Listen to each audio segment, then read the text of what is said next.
Барс Медиа представляет. Уважаемый Сооронбай Шарипович, мы, профсоюз торгового центра «Караван», от лица всех арендаторов в открытом обращении просим у вас помощи принять необходимые меры для поддержки отечественных предпринимателей и не допустить банкротства в данной форс-мажорной ситуации в стране и в мире в целом, связанной с пандемией. В «Караване» функционирует 217 бутиков, в которых трудятся около 1000 предпринимателей, 95% из которых это женщины. Большинство из них это матери-одиночки, которые кормят свои семьи и за спинами имеют не один кредит.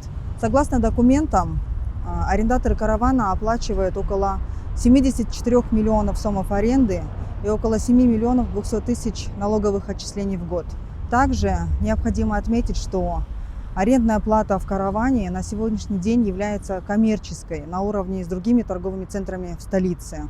И более того, ГП «Мюльк» при фонде госимущества направляет в бюджет всего 30% нашей аренды, а остальные средства оставляет на свое содержание.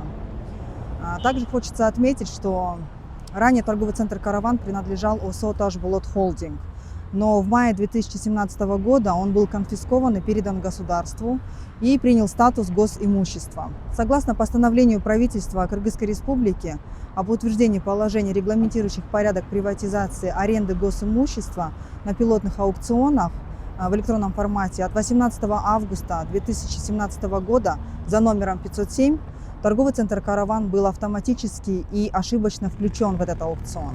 В течение 2 лет мы неоднократно писали письма вам, в правительство Кыргызской Республики, депутатам Джогорку Кенеша, в Министерство экономики с просьбой исключить торговый центр «Караван» из электронных торгов, так как он имеет особый статус. Ранее он был частным, и бутики в нем покупались и продавались. В этой связи фискальный комитет Джогорку Кенеша инициировал, а Министерство экономики внесло изменения в положение, исключающих торговый центр «Караван» из электронных торгов.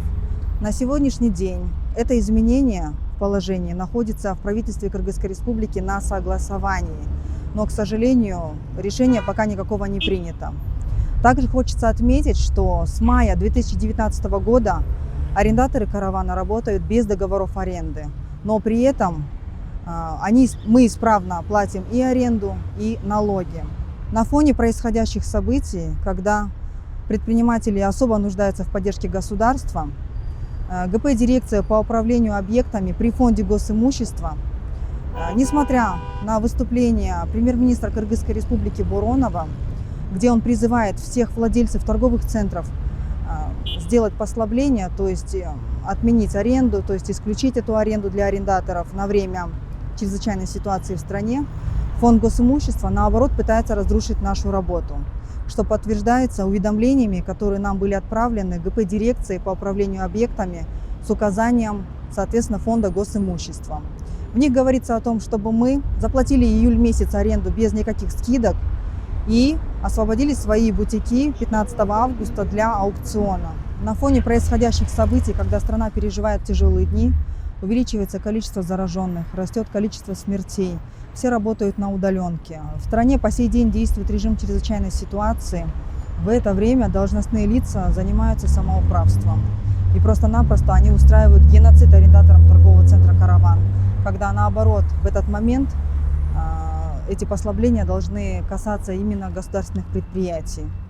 Все письма, написанные нами в правительство Кыргызской Республики, спускаются в фонд госимущества, который в свою очередь отписываются шаблонными уведомлениями о том, что мы должны участвовать в электронных торгах.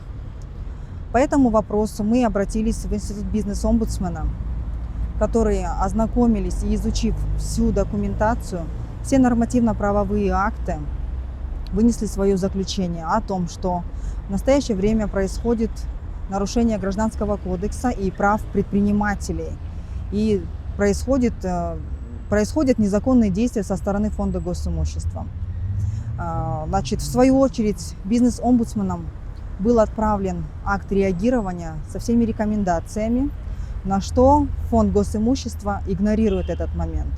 Мы считаем, что такими действиями ФУГИ просто-напросто дискредитирует правительство. В настоящее время предприниматели торгового центра «Караван» пребывают в отчаянии. И несмотря на материальные и физические потери, несмотря на болезни, 7 августа мы вынуждены были выйти к зданию Белого дома на акцию протеста.